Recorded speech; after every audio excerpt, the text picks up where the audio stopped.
Hello hi good evening all. Okay, மேடையில் அமர்ந்திருக்கும் எல்லாருக்குமே வணக்கம். அண்ட் இரவில் ஆட்டம் நல்ல சாங் பண்ணியிருக்கேன். ஸோ நீங்கள் எல்லாருக்குமே பிடிச்சிருக்கோன்னு நினைக்கிறேன். And Tamil sir thank you so much இந்த சாங் எனக்கு கொடுத்ததுக்கு. And all team thank you so much and congratulation sir. Thank you. இரவனில் ஆட்டம் இசை வெளியீட்டு விழாவுக்கு வந்த அனைத்து நல்லுள்ளங்களுக்கும் நன்றி. அண்ட் பத்திரிகையாளர் நண்பர்களுக்கும் நன்றி. இந்த படம் மிகப்பெரிய வெற்றி அடையணும். ஏன்னா இதில் வந்திருக்க பெரிய பெரிய டேரக்டர்ஸ்லாம் வந்திருக்காங்க. எல்லாருக்கும் வந்ததுக்கு நம்ம நன்றி தெரிவிச்சுக்கிறோம். இதில் நிறைய ஹார்ட் ஒர்க் பண்ணியிருக்காங்க எல்லாருமே. ஸோ யாரை குறிப்பிட்டு இங்கே தனியாக பேச முடியல என்னால். ஸோ எல்லாத்தோட உழைப்புக்கும் எங்களுக்கு நாங்கள் ஒரு எதிர்பார்த்துட்ருக்கோம். அதுக்கு பத்திரிகையாளர் நண்பர்கள் எங்களுக்கு கொஞ்சம் சப்போர்ட் பண்ண மாதிரி கேட்டுக்கொள்கிறேன். நன்றி, வணக்கம். அனைவருக்கும் வணக்கம். இங்கே வரவேற்புரையாற்றின கவிஞர் செல்வராஜா சிறப்பாக ஆற்றினார். அவர் கே ராஜன் அவர்களை வரவேற்பதில் மகிழ்ச்சி அடைகிறேன் அப்படின்னாரு. பேரரசை வரவேற்பதில் மகிழ்ச்சி அடைகிறேன் அப்படின்னாரு. ஒரு அன்பிச்சிரன் நம்ம பாபு கே கணேஷ் எல்லாரும் வரவேற்பில் மகிழ்ச்சி அடைகிறார். அஸ்மிதா வரவேற்பதில் பெரும் மகிழ்ச்சி அடைகிறார். என்னடா அது, நமக்கு வெறும் மகிழ்ச்சி, அஸ்மிதாவுக்கு பெரும் மகிழ்ச்சி.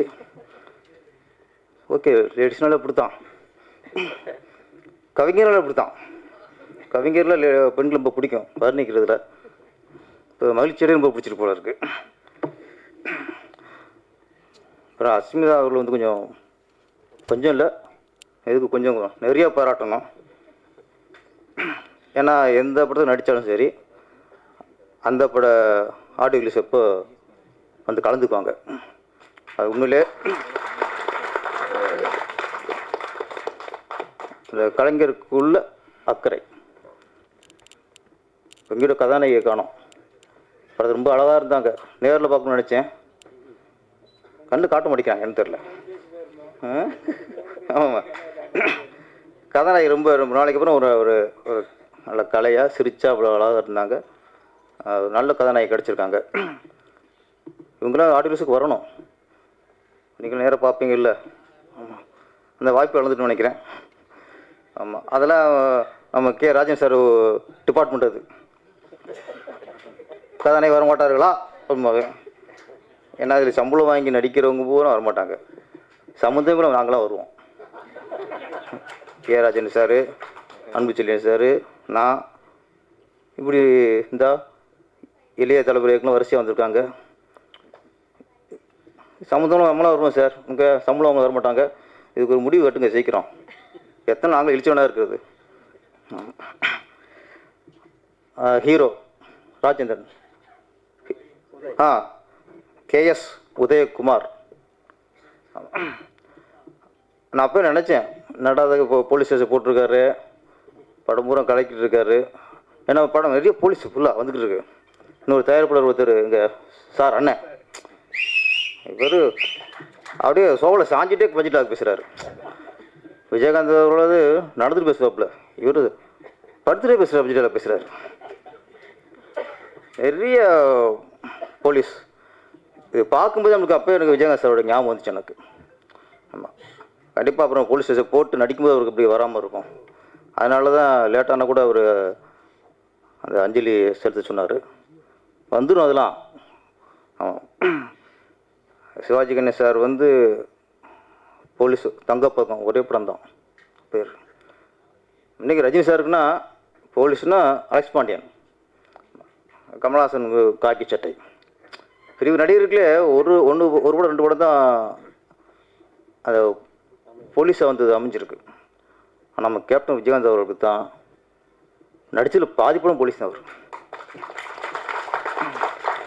புலன் விசாரணை ஆகட்டும், கேப்டன் பிரபாகர், ஆனஸ்ட்ராஜ், வல்லரசு, நிறையா சொல்லிட்டு போகலாம். வாஞ்சிநாதன், ஏகப்பட்ட படம் இருக்குது.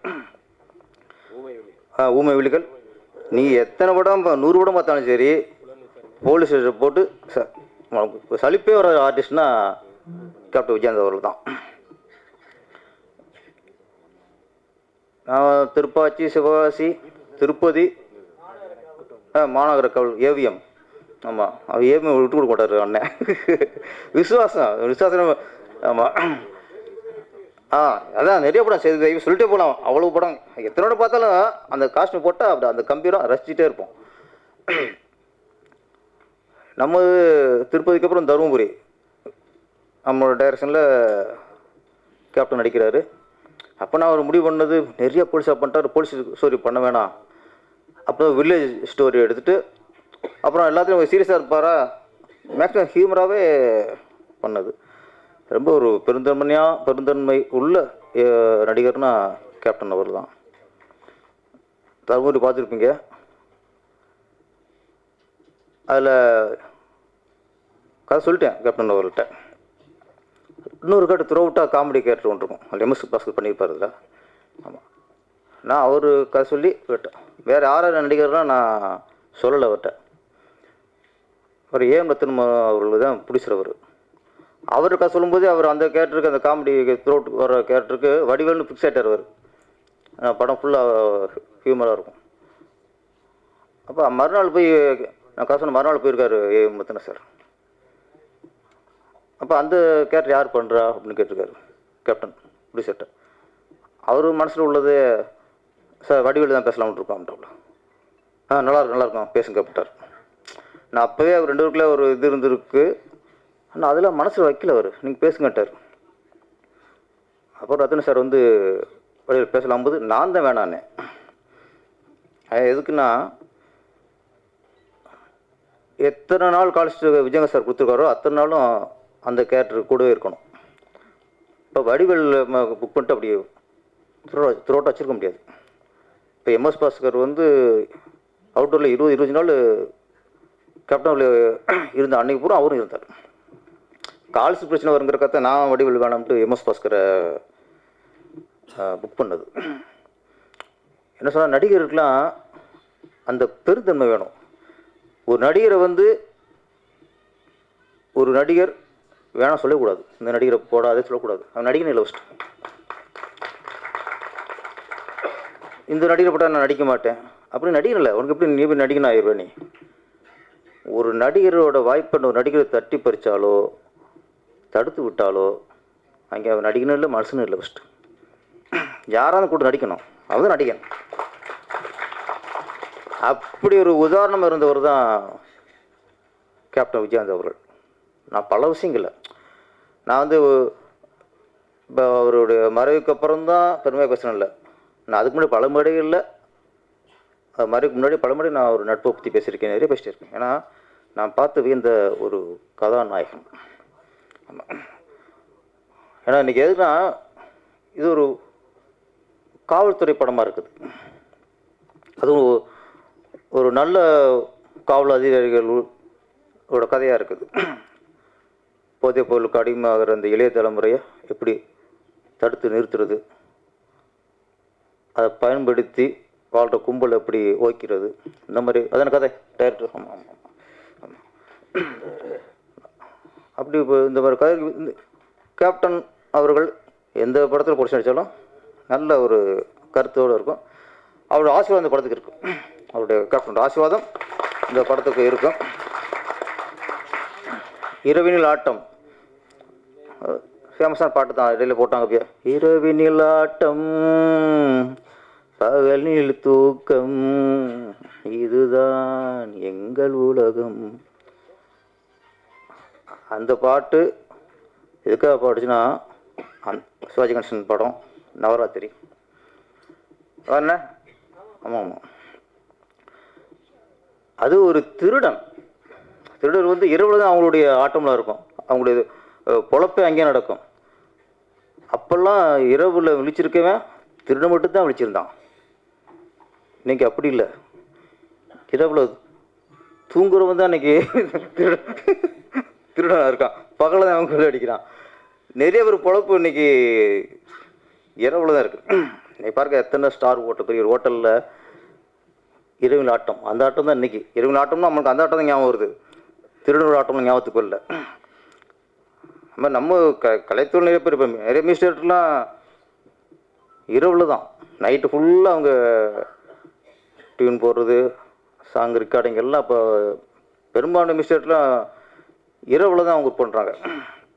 ஆனால் இப்போ வந்து இரவில் ஆட்டம்னா தப்பாக நினைக்கக்கூடாது. இப்போ 6 ஆட்டம் நல்ல ஆட்டம். இந்த நம்மளும் இரவில் தான் ஆடியோ ரிலீஸ் வச்சுருக்கோம், பகலே வச்சுருக்கோம். அஸ்மிதா ஆட்டம் போட்டாங்க ஸ்க்ரீனில், இது வேறு ஆட்டம். அதனால் இப்போ நிறையா இரவில் ஆட்டங்களும் நம்ம தப்பாக நினைக்கக்கூடாது. இது நல்ல ஆட்டம் நினைக்கிறேன். அப்புறம் இன்னொரு, இந்த மேடமில் எனக்கு ஹாப்பியாக இருக்குது. எப்போ பார்த்தாலும் நான் கே ராஜன் அவர்கள் ஆடியோ ரிலீஸ்னா நம்ம வந்து நம்மளே பழைய அவங்க பத்திரிகையாளருக்கும் என்னையா மிக மூஞ்சி எத்தனை நாள் பார்க்குறது அப்படி ஆகிப்போச்சு. கரெக்டாக இப்போ நம்ம டாடா பட இயக்குனர் பாபு கே கணேஷ், யாத்திசை இயக்குனர் எல்லாம், துரை ஆனந்த், நிறைய பேர் இங்கே வரிசையாக நம்ம சமீபத்தை பற்றி ஹிட் கொடுத்த படம் இயக்குனர்லாம் வந்திருக்காங்க. ஆமாம், சந்தோஷமாக இருக்குது. நாங்கள் உங்களுக்கு வலியுறுறோம், தொடர்ந்து நீங்கள் இந்த மாதிரி இசை வெளியீட்டு விழாக்கெலாம் வந்து அவங்களுக்கு சப்போர்ட் பண்ணணும். நிறைய ஆளுங்க வரமாட்டேங்கிறாங்க, நீங்கள் வந்து ரொம்ப சந்தோஷம். இந்த டாடா படம்லாம் முன்னாடி பார்த்து நான் வேந்துட்டேன்.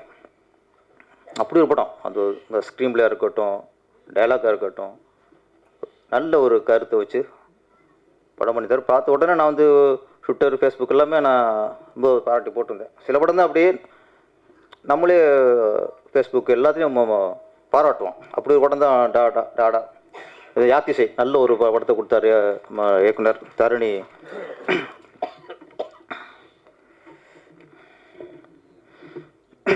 அதனால் இப்போ நீங்களாம் வந்து வாழ்த்துறது பெரிய விஷயம்.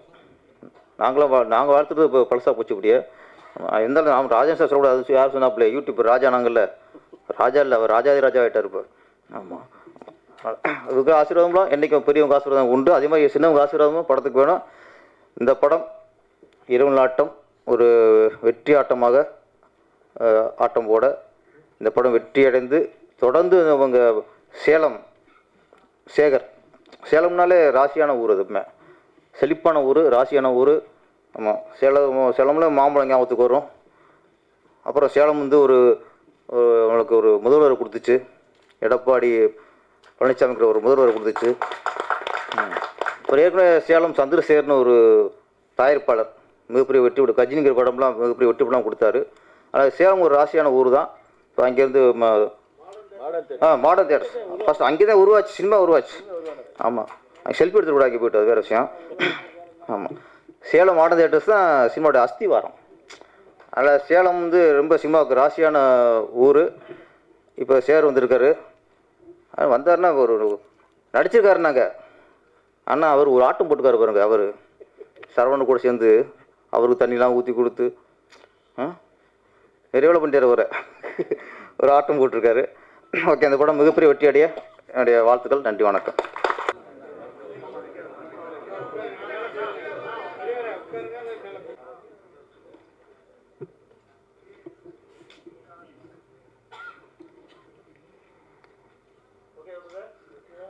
The case is clueless. Who is Robert? அது நான் தான். ராஜேந்திரன் எனது பெயர். நான் வழக்கறிஞர், பெரம்பலூர் நகராட்சி சேர்மன். ஏற்கனவே காயம்னு ஒரு படம் எடுத்து ரிலீஸ் பண்ணியிருக்கேன். இதே பிரசாத் லேபில் தான் ஆடியோ லான்ச் பண்ணோம். இது அக்டோபர் 22 அக்டோபர் 2021.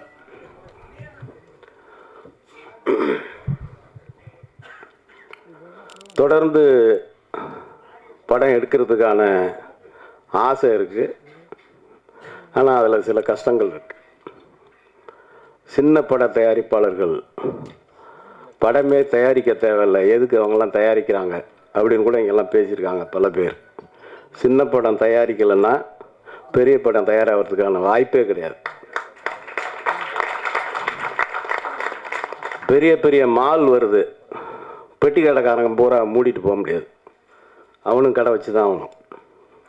அவன் கடை வச்சு அதில் பெற அனுபவத்தை வச்சு தான் மால் போன்ற பெரிய பெரிய கடைகள்லாம் வருகிறது. அதனால் சின்னப்பட தயாரிப்பாளர்கள்ங்கிறது ஒரு சாதாரண விஷயம் இல்லை, அது பெரிய விஷயம்.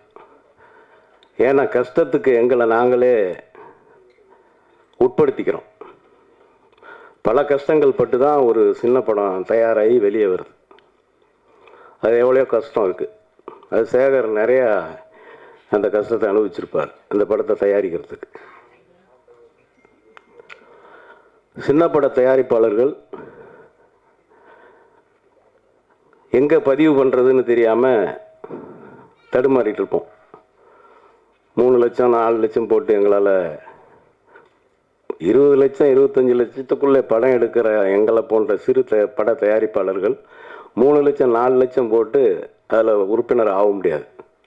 அதுக்கு எங்கடா உறுப்பினர் ஆகிறதுன்னு தேடிட்டு இருந்தப்ப கில்டு இருந்தது. அதில் நாங்கள்லாம் உறுப்பினராகி படம்லாம் தயாரித்தோம். இப்போ அதில் சில பிரச்சனைகளோட கசாமசான்னு ஓடிட்டுருக்கு. வேறு எங்கடா போகிறதுன்னு தேடிட்டு இருக்கும்போது அன்பு செல்வன் அவர்கள், அவர் எனக்கு சொந்தக்காரர். ஒரு கூரைக்கும் கீழே எல்லா வியாபாரமும் பண்ணுற மாதிரி ஒரே சங்கத்தில் நடிகர் சங்கம், மித்த தொழிலாளர்கள் யூனிட்ஸ் சங்கம், தயாரிப்பாளர் சங்கம் அத்தனையும் ஒருங்கே உருவாக்கி அதை சென்சார் வழங்குகிற அளவுக்கு தகுதியுள்ள ஒரு சங்கமாக கொண்டு வந்ததில் அவருக்கு நான் பாராட்டுகளை தெரிவித்துக் கொள்கிறேன். அதே போல் தொடர்ந்து இங்கே நாங்கள் பல்வேறு ஆடியோ லான்ச்சுக்கு வந்துக்கிட்டு தான் இருக்கோம். யார் வராங்களோ இல்லையோ தொடர்ந்து நாங்கள் ஐயா ராஜன் ஐயா அவர்களையும் இயக்குனர் பேரரசு அவர்களையும் தொடர்ந்து பார்த்துட்ருக்கோம். அவங்கெல்லாம் இந்த மாதிரி சின்ன சின்ன படத்துக்கு அவங்க சப்போர்ட் பண்ணுறாங்க. பெரிய ஆளுங்கள்லாம் கூப்பிடுறோம், ஆனால் வரமாட்டேங்கிறாங்க. இப்போ இங்கே டென்னிஸ் மஞ்சுநாத்னு ஒரு டைரக்டர் இருக்கார். அவர் ட்ரிப்புன்னு ஒரு படம் எடுத்து ஏற்கனவே அது நல்ல முறையில் ஓடிட்டு இருந்தது. இப்போ தூக்குதரன்னு ஒரு ஹியூமரஸ் ஃபில்ம் எடுத்து அதுவும் நல்ல முறையில் ஓடிட்டுருக்கு.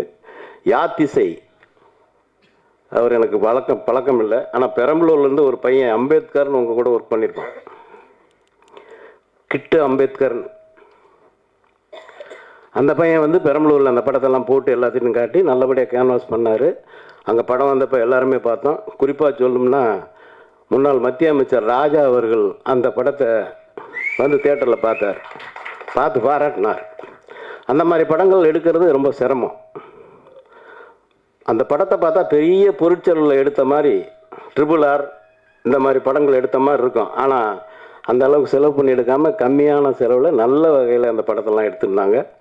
அதை நான் பாராட்டணும். தொடர்ந்து நான் பேசிக்கிட்டே இருக்க முடியாது. காரணம் என்னென்னா என்னை விட பெரியவங்கள்லாம் பேசுறதுக்கு இருக்காங்க. சின்ன பட தயாரிப்பாளர்களுக்கு நீங்கள் எல்லோரும் ஆக்கமும் ஊக்கம் அளிக்க வேண்டும். குறிப்பாக பத்திரிகை துறையை சார்ந்தவர்கள் நல்ல ஊக்கத்தை கொடுக்க வேண்டும், நல்ல விமர்சனங்களை எழுத வேண்டும்.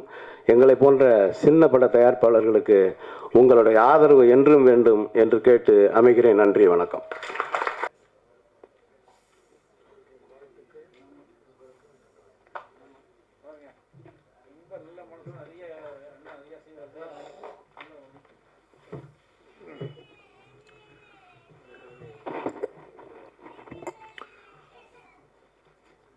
அன்பிற்கும் மரியாதைக்கும் உரிய இரவினில் ஆட்டம் படத்தினுடைய தயாரிப்பாளர் அருமை தம்பி சேலம் சேகர் அவர்களே, தயாரிப்பாளரின் மனம் கோணாமல் ஆரம்பம் தொட்டு முடியும் வரை, படம் வெளியீடு வரை உடனிருந்து உதவி செய்கிற ஒப்பற்ற இயக்குனர் அருமை தம்பி தமிழ்ச்செல்வன் அவர்களே, அருமை சகோதரர் ராஜேந்திரன் அவர்களே, என் அருமை தம்பி தயாரிப்பாளர் சங்க தலைவர் அன்பு செல்வன் அவர்களே, அற்புதமான இயக்குனர்கள். நான் பல மேடைகள் பார்த்துருக்கேன். வாரத்தில் எப்படியும் 1 நாள் 2 நாள் இந்த விழாவுக்காக கூப்பிடுறாங்க. ஆழ் மனதிலிருந்து வாழ்த்துறோம். உதட்டிலிருந்து பேசி பழக்கம் கிடையாது. உதடு அசைவு தெரியுமே தவிர அந்த ஆழ் மனதிலிருந்து இறைவா இந்த படத்தை காப்பாற்று, தயாரிப்பாளரை காப்பாற்று, தயாரிப்பாளர் வாழ வேண்டும், வெற்றி பெற வேண்டும், அடுத்து படம் தயாரிக்க வேண்டும் என்ற நல்ல மனதுடன் அவரோடு ஒத்துழைத்து படத்தை சிறப்பாக எடுத்து முடித்து தந்திருக்கிற இயக்குனரை காப்பாற்று. அப்புறம் நடிகர்களை காப்பாற்று. ஏன்னா நடிகர்களை காப்பாற்றா 4000 பேர் இருக்கான், நடிகர்களை காப்பாற்றா நிறைய பேர் இருக்காங்க. ஆனால் இந்த பொண்ணை காப்பாற்றா இங்கே தான் இருக்காங்க. ஏன்னா இது 2-3 படம் பார்த்தேன். அது நடித்த படத்தில் மேடையில் உட்காருது. ஒரு நடிகருக்கு அந்த பொறுப்பு இருக்குது. பொறுப்பு இல்லைன்னா அந்த பொறுப்பில்லாத நடிகர்களை நான் கொஞ்சம் வெறுப்பாக தான் பார்ப்பேன். அது எவ்வளோ பெரிய கில்லாடியாக இருந்தாலும். ஏன்னா தயாரிப்பாளர் இல்லாமல், தயாரிப்பாளர் விட இயக்குனர் இல்லாமல் நடிகர்கள் இல்லை. இந்த தம்பி டாரா படத்துடைய இயக்குனர் பாபு கே கணேஷ், நான் தம்பி இப்போ தான் பார்த்தேன். படம் இதுக்கு முன்னால் பார்த்தேன். ஏன்னா சாதாரணமாக அந்த ஒரு படம் பெரிய படம் ஆயிடுச்சு. சின்ன படம் பெரிய படம் பேசுகிறாங்களா? நான் அடிக்கடி பேசுகிற சப்ஜெக்ட். யாரும் சின்ன படம் மட்டும் சொல்லாதீங்க. 5 கோடியில் ஒரு படம் தயாரித்து 50 கோடி வசூல் பண்ணது இல்லையா, அதுதான் பெரிய படம். 100 கோடியில் தயாரித்து 50 கோடி லாஸ்ன்றான் பார். அது எவ்வளோ பெரிய ஹீரோ இருந்தாலும் அது கேவலமான படம். படம் என்பது பணம் செலவு பண்ணுறதில் பெரிய பட்ஜெட் சரி அதில் இல்லை. சின்ன முதலீடு பண்ணி கதைக்கு முக்கியத்துவம் கொடுத்து நடிகர்களையும் தொழில்நுட்ப கலைஞர் அற்புதமாக வேலை வாங்கி அந்த படத்தை வெற்றி படமாக்கிற இயக்குனர்கள் கையில் இருக்கு. நான் அதனால தான் இயக்குனர்களே நீங்களும் வளரணும். எப்போ வளருவாங்க? தயாரிப்பாளரை காப்பாற்றிட்டா வளருவாங்க. தயாரிப்பாளர் போயிட்டார், ஆனால் இயக்குனர் பெருசாகிட்டாருன்னா அது வெற்றியே கிடையாது. அந்த ஒரு சைடில் உறுத்திக்கிட்டே இருக்கும். நாம் வளர்ந்துட்டோம், ஆனால் நம்ம தயாரிப்பாளரை காப்பாற்ற முடியல. இது நடிகர்கள்கிட்ட இருக்காது. நடிகைகிட்ட இருக்கவே இருக்காது.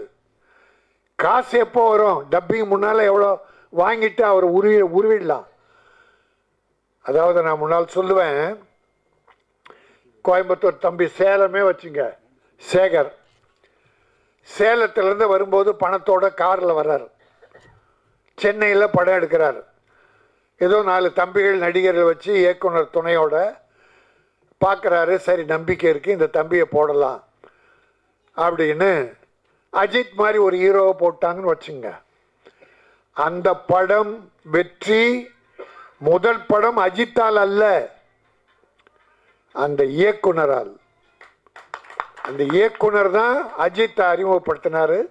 படம் வெற்றி. அஜித்தை தேடி போயிட்டாங்க நம்ம ஆளுங்கள்லாம், இயக்குனரை விட்டாங்க. இது இயற்கை. அஜித்துக்கு மட்டும் சொல்ல, எல்லா ஹீரோவுக்கும் சொல்கிறேன். ரஜினி சாரு பாலச்சந்தர்கிட்ட கிடைச்சார். பாலச்சந்தர் மட்டும் ரஜினியை கண்டுபிடிக்கலன்னா ரஜினி இருப்பாரான்னு தெரியாது. எந்த டைரக்டர்கிட்ட ஏதோ ஒரு களிமண், இந்த களிமண்ணை அழகிய பொம்மையாவோ, அழகிய கடவுளாவோ, அழகிய குரங்காவோ ஆக்குவது இயக்குனர். ஆகவே இங்கே எங்கள் தம்பிகள் அத்தனை பேருமே ஒரு பொறுப்புள்ள அற்புதமான தம்பிகள். இந்த பேர் இதில் எனக்கு அதான் இது ஒரு சிறப்புமிக்க விழாவாக நான் கருதுறேன். Mara Rajendran, L G Ravindran, C M Duraianand, K S Udayakumar hero நல்லா பண்ணியிருந்தார், அற்புதமாக பண்ணியிருந்தார். அப்புறம் நம்ம பாபு கே கணேஷ், தரணி ராஜேந்திரன், டென்னிஸ் மஞ்சுநாத், விநாயக் வரலன்னு நினைக்கிறேன். இந்த இயக்குனர்கள்லாம் இந்த இயக்குனருக்கும் தயாரிப்பாளருக்கும் மரியாதை கொடுத்து ஒரு சின்ன படம் ஏதோ ஆடியோ ஃபங்க்ஷன் நாம ஏன் போகணும்னு இல்லாமல் பல வெற்றி படங்கள் தந்தவர்கள் மரியாதை கொடுத்து உட்கார்ந்துருக்காங்கன்னா ப்ரொடியூசரை மதிக்கிறார்கள் என்று பொருள். அதான் எனக்கு வேணும். அவங்க எவ்வளோ கஷ்டப்பட்டு பணம் சம்பாதிச்சு கொண்டு வந்து கொடுக்குறோம். அவங்க படுற பாடு இருக்க, இதில் சேகர் என்ன பாடுபட்டாருன்னு தெரியாது. ஆனால் நான் இந்த சேலத்துக்காரங்களை கைகூப்பி வணங்குறேன். ஏன்னா சினிமாவின் கடவுளாக டிஆர் சுந்தரம், சேலம் மாடர்ன் தியேட்டரை உருவாக்கிய TR Sundaram, king of cinema அவருக்கு இணைய யாரும் இல்லை, இன்னும் வரல. அவர் தான் ஒரு கலைஞரை கண்டுபிடிச்சார், ஒரு எம்ஜிஆரை கண்டுபிடிச்சார். அலிபாபாவும் 40 திருடர்களும் ஒரு படம் எடுக்க முடியுமா? அந்த காலத்தில் மாடர்ன் தியேட்டர் சுந்தரம் அவர் சேர் போட்டு உட்காந்தா எம்ஜிஆர் கலைஞர் எவ்வளோ பெரிய ஆளாக இருந்தாலும் கீழே தான் உட்காருவாங்களாம். சந்திரபாபு ஒண்டி தான் ஈக்குவலாக உட்காருவாராம். ஏன்னா சந்திரபாபு திமிர் அதிகம். அந்த திறமசாலியை மாடர்ன் தியேட்டர் சுந்தரம் மதித்தார், திறமையை மதித்தார். அதனால ஈக்குவலாக எல்லாருமே மதிப்பார். எல்லாருமே அவரை கடவுளாக நினச்சாங்க. சினிமா உலகை உலகுக்கு கொண்டு போனது எல்லிஸ் டங்கன், ஒரு ஃபாரின் டைரக்டரை கொண்டு வந்து சேலத்தில் இயக்க வைத்தவர். அது ஒரு வரலாறு, மறந்து போச்சு. இன்னைக்கு என் தம்பி சேகரும் தமிழ்ச்செல்வனும் அந்த சேலம் சுந்தரின் வரிசாக நீங்கள் வர வேண்டும். ஒரு 6 படம் தொடர்ந்து தயாரிப்பாளர்களின் நன்மதிப்போடு ஒரு படம் தயாரித்து கொடுத்துருக்காருன்னா, ரிலீஸ் வரைக்கும் கூட இருக்காருன்னா, இப்படிப்பட்ட இயக்குனர்லாம் எங்களுக்கு வேணும். நீ என்ன ஒன்றா சில இயக்குனர்களுக்கு தலைகணம் ஏறிடு தம்பி.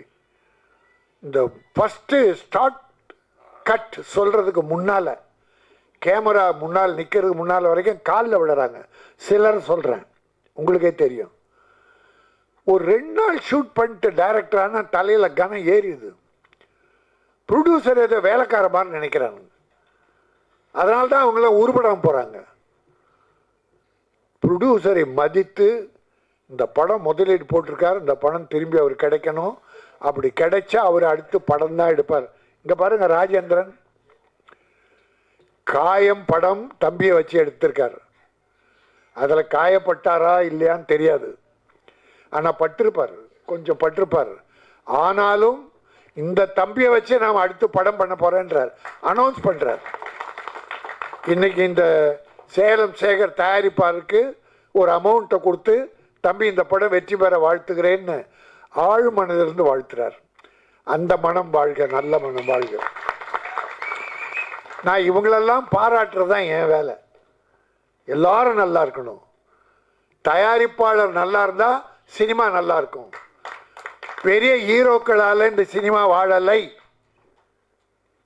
பெரிய ப்ரொடியூசரால் இந்த சினிமா வாழலை. அவங்க வருஷத்துக்கு 32 படம் இல்லை 35 படம் தான் எடுக்கிறாங்க, எல்லா ஹீரோ பெரிய ஹீரோ வச்சு.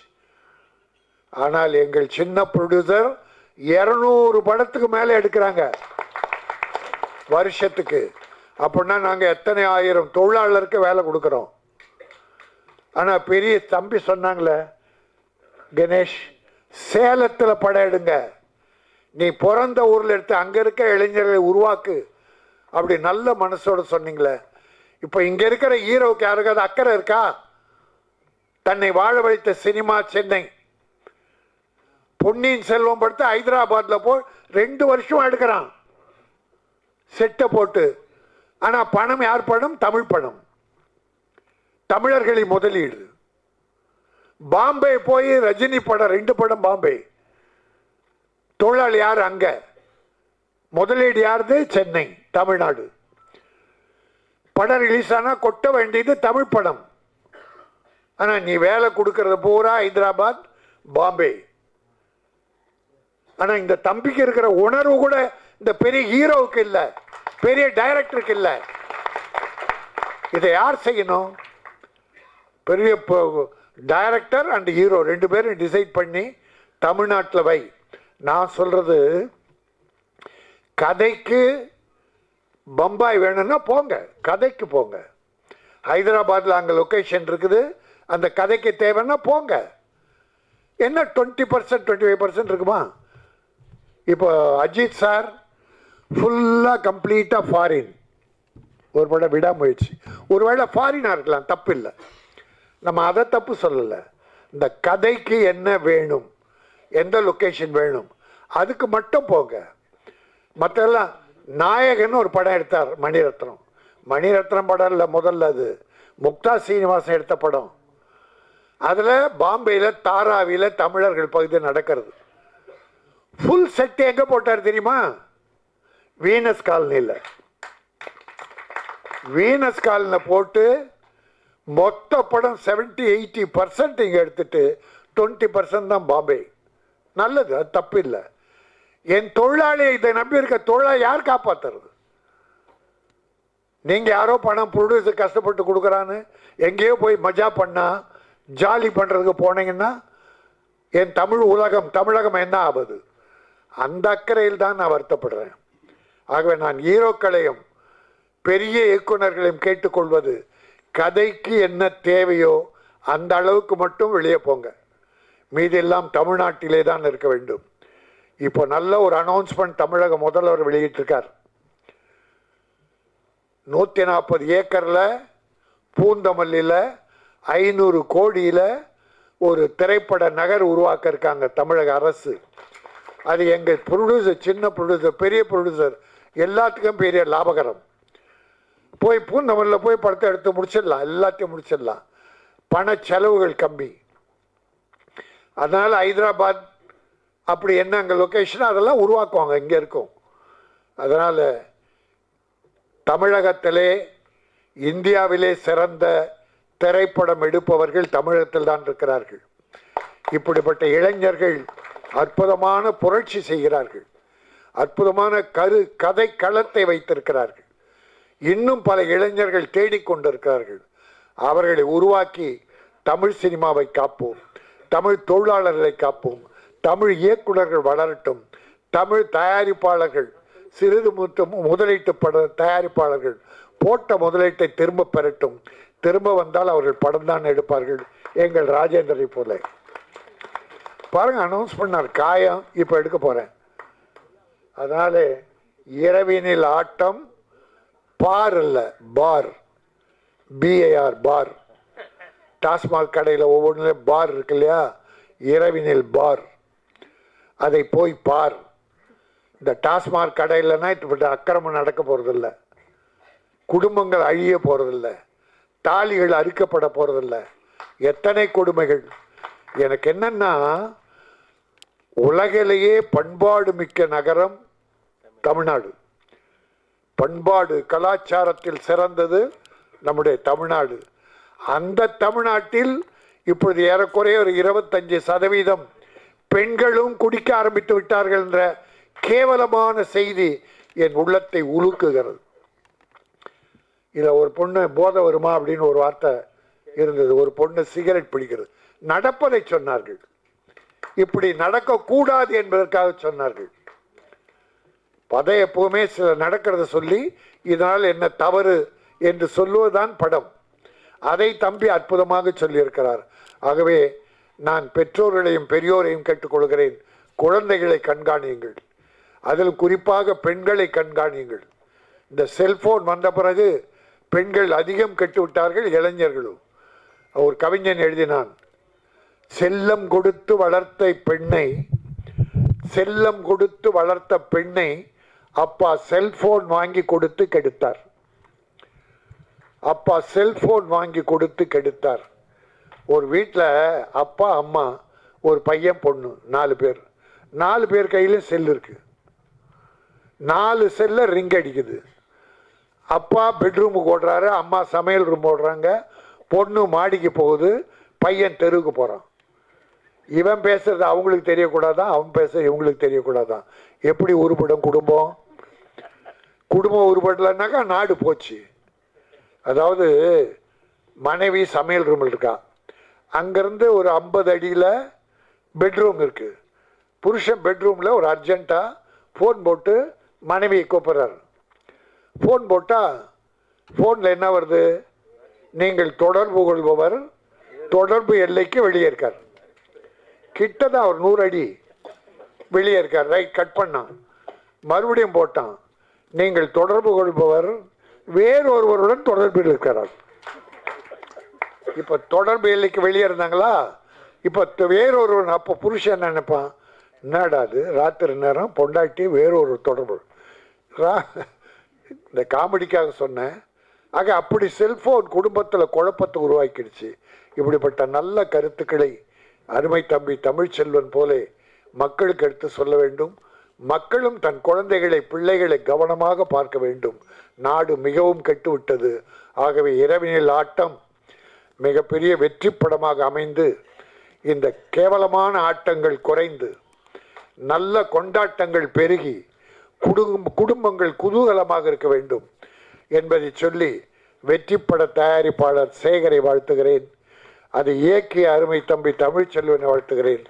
வாழ்த்து வந்த அத்தனை அருமை இயக்குநர்களையும், வளரும் நாளைய இயக்குநர்கள் நீங்கள். ஒரு லோகேஷ் கனகராஜ் மாதிரி பல சகோதரர்கள் வர வேண்டும். வினோத் மாதிரி பல சகோதரர்கள் வர வேண்டும். உங்களை நான் வாழ்த்துகிறேன். நன்றி, வணக்கம்.